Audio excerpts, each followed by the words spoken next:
بسم اللہ الرحمن الرحیم۔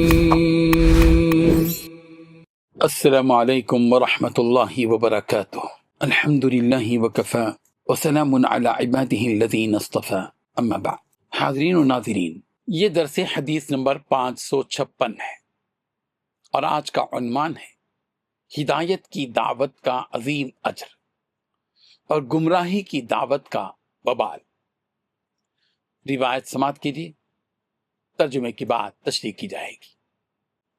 بسم اللہ الرحمن الرحیم۔ عن ابی ہریرہ رضی اللہ عنہ قال قال رسول اللہ صلی اللہ علیہ وسلم من دعا الى هدى كان له من الاجر مثل اجور من تبعه لا ينقص ذلك من اجورهم شيئا ومن دعا الى ضلالة كان عليه من الاثم مثل آثام من تبعه لا ينقص ذلك من آثامهم شيئا رواہ مسلم۔ ترجمہ یوں ہے، حضرت ابو ہریرہ رضی اللہ عنہ سے روایت ہے کہ رسول رحمت صلی اللہ علیہ وسلم نے ارشاد فرمایا، جو شخص ہدایت کی طرف بلائے تو اس کے لیے ان تمام لوگوں کے برابر اجر ہوگا جو اس کی پیروی کریں گے، اور اس سے ان کے اجر میں کوئی کمی نہیں کی جائے گی۔ اور جس شخص نے گمراہی اور برائی کی طرف بلایا تو اس پر ان تمام لوگوں کے گناہوں کے برابر گناہ ہوگا جو اس کی پیروی کریں گے، اور اس سے ان کے گناہوں میں کوئی کمی نہیں کی جائے گی۔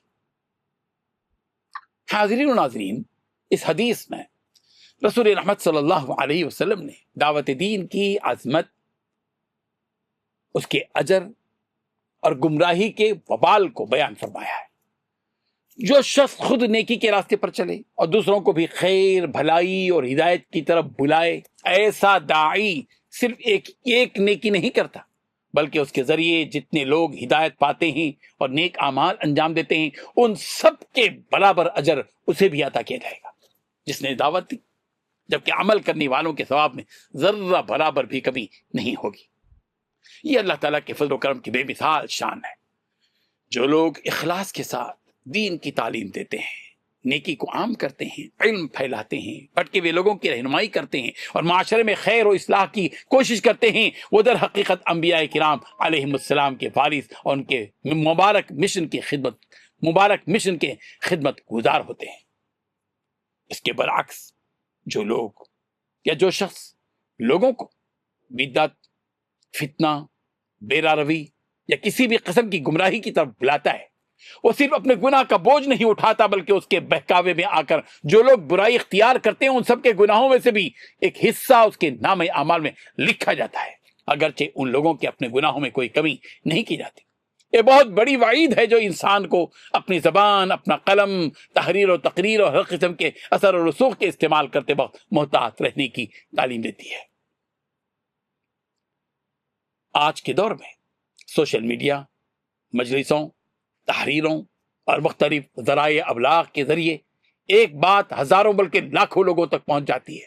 اگر ان ذرائع کو نیکی، اخلاق اور دین کی اشاعت کے لیے استعمال کیا جائے تو یہ صدقہ جاریہ بن سکتے ہیں، اور اگر ان کے ذریعے گمراہی، جھوٹ، بے حیائی یا فتنہ پھیلایا جائے تو اس کا وبال بھی بہت سنگین ہو سکتا ہے۔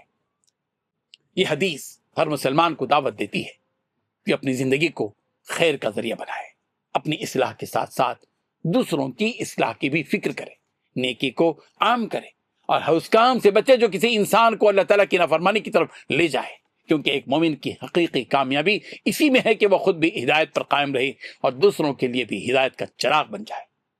اللہ تعالیٰ ہمیں حق بات سیکھنے، اس پر عمل کرنے، دوسروں تک خیر اور ہدایت پہنچانے اور ہر قسم کی گمراہی اور برائی کے پھیلانے سے محفوظ رکھے، آمین۔ وآخر دعوانا ان الحمد للہ رب العالمین۔